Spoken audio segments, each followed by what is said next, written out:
कांग्रेस की राष्ट्रीय महासचिव प्रियंका गांधी हिमाचल प्रदेश के दौरे पर हैं। प्रियंका आपदा प्रभावित लोगों से मिलकर राहत कार्यों का जायजा ले रही हैं। उनके इस दौरे पर बीजेपी ने जमकर हमला बोला और आपदा के 2 महीने बाद अब प्रदेश की याद आने की बात कही है। भाजपा प्रदेश प्रवक्ता एवं विधायक बलबीर वर्मा ने कहा कि 2 महीने बाद कांग्रेस का कोई बड़ा नेता हिमाचल की सुध लेने आया। उन्होंने कहा कि भारी बरसात से हिमाचल प्रदेश में बड़ा नुकसान हुआ है। कांग्रेस पार्टी ने सत्ता पाने के लिए अनेकों घोषणाएं की। आज समय घोषणाओं को पूरा करें। हिमाचल प्रदेश में 22 लाख महिलाएं 1500 रुपए प्रति महीना की गारंटी का इंतजार कर रही हैं। हजारों महिलाओं के तो इस आपदा में घर टूट गए। अगर 1500 के हिसाब से 13,500 रुपए सरकार उनको दे चुकी होती तो आज कम से कम वह एक छत तो डाल लेती। उन्होंने कहा कि कांग्रेस पार्टी ने चुनावों के समय गारंटी दी थी कि पहली कैबिनेट में 5 लाख बेरोजगारों को नौकरी देंगे, पर यह पूरा नहीं हुआ। आने वाले समय में भी नौकरियों की कोई आस दिखाई नहीं दे रही है।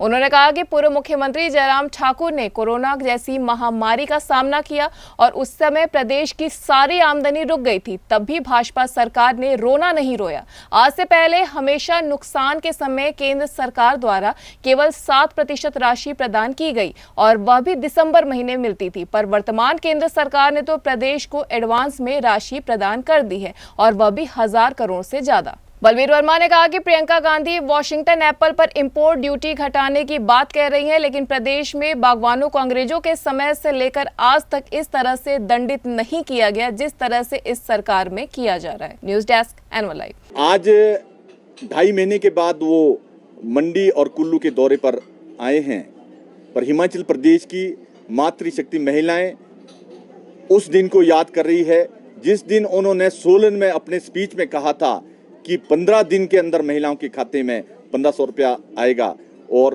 उसका जवाब उन्होंने वहाँ भी नहीं दिया और प्रेस वार्ता में भी वहाँ उनसे पूछा गया था, पर उन्होंने कोई जवाब नहीं दिया है।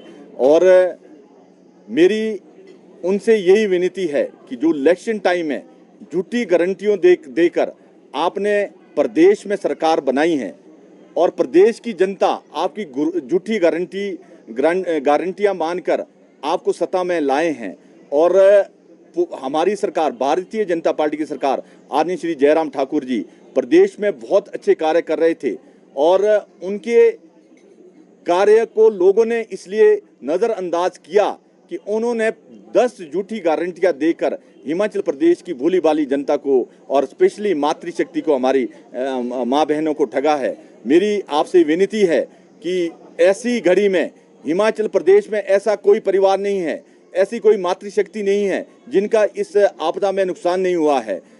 सबका नुकसान हुआ है। जो आपने इलेक्शन टाइम में वायदा किया है 1500 रुपये का, आप तुरंत हिमाचल प्रदेश की जनता को, हिमाचल प्रदेश की महिलाओं को तुरंत वो 1500 रिलीज करें। ये माननीय मुख्यमंत्री महोदय से हमारी विनती है।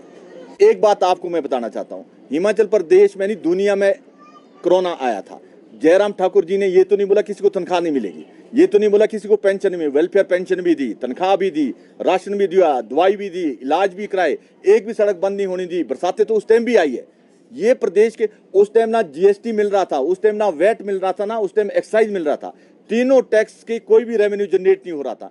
उसके बाद भी मुख्यमंत्री जो मुखिया होता है प्रदेश का, उनका दायित्व है हिमाचल प्रदेश की जनता की दर्द को कैसे वो निपटाए। ये रोना धोना ये बिल्कुल नहीं होना चाहिए। जो मुखिया होता है उनका दायित्व है। जब 1000 करोड़ तनख्वाह के लिए ले रहे हैं, क्या बागवानों किसानों के लिए 1000 करोड़ लोन नहीं ले सकते हो? वो सारी आपदा सारी खत्म हो जाएगी। हमारी ये विनती है प्रदेश के मुख्यमंत्री को। ऐसी आपदा कोरोना काल में भी थी, एक आदमी हिमाचल प्रदेश का बताएं कि वेलफेयर की पेंशन जिसको नहीं दी होगी।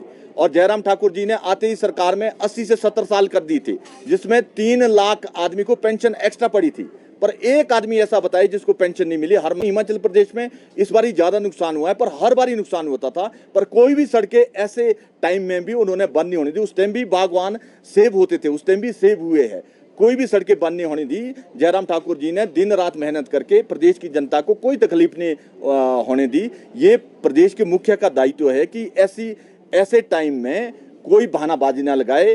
जो भी आपके पास सोर्स अपने अवेलेबल नहीं है, जब आप दूसरी चीज़ों के लिए मतलब पदाधिकारियों के लिए आप इतनी सीटें दे सकते हैं, उनके लिए इतने लोन ले सकते हैं, तो किसान और बागवान के लिए भी एक लोन ले लेते तो सारी तकलीफें दूर हो जानी थी। देश के अंदर बागवानों की क्या स्थिति बनी है। जब से हिमाचल प्रदेश में सेब पैदा हो रहे हैं, अंग्रेजों ने भी बागवानों को कोई दंड नहीं किया। और आप हैरान रहेंगे, कांग्रेस सरकार ने उन बागवानों को दंडित किया है, बेचारे जिनके सेब सड़ रहे थे। उन्होंने अगर सेब सड़ रहे थे, रोडें बंद थी, रास्ते बंद थे, ना रोडें खुली थी ना रास्ते बंद खुले थे, उनके पास क्या चारा था।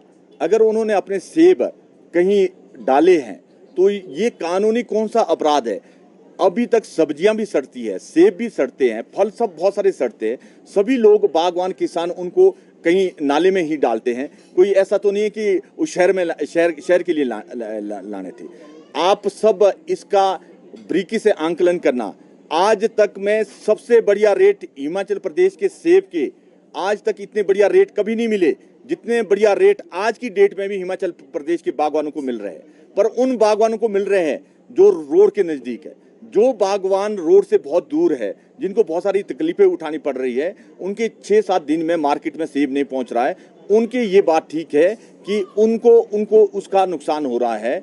जैसे श्रीमती प्रियंका गांधी जी ने कहा है कि अगर हिमाचल प्रदेश के बागवानों की आप सोचते, हिमाचल प्रदेश के बागवानों के बारे में आप सोचते, तो प्रदेश की सरकार को कहती श्रीमती प्रियंका गांधी कि सारी सड़कें आप इमीडिएट खोलें और कोई भी बागवान ऐसा किसान हिमाचल प्रदेश में ना रहे जिसकी फसल खेत में सड़े।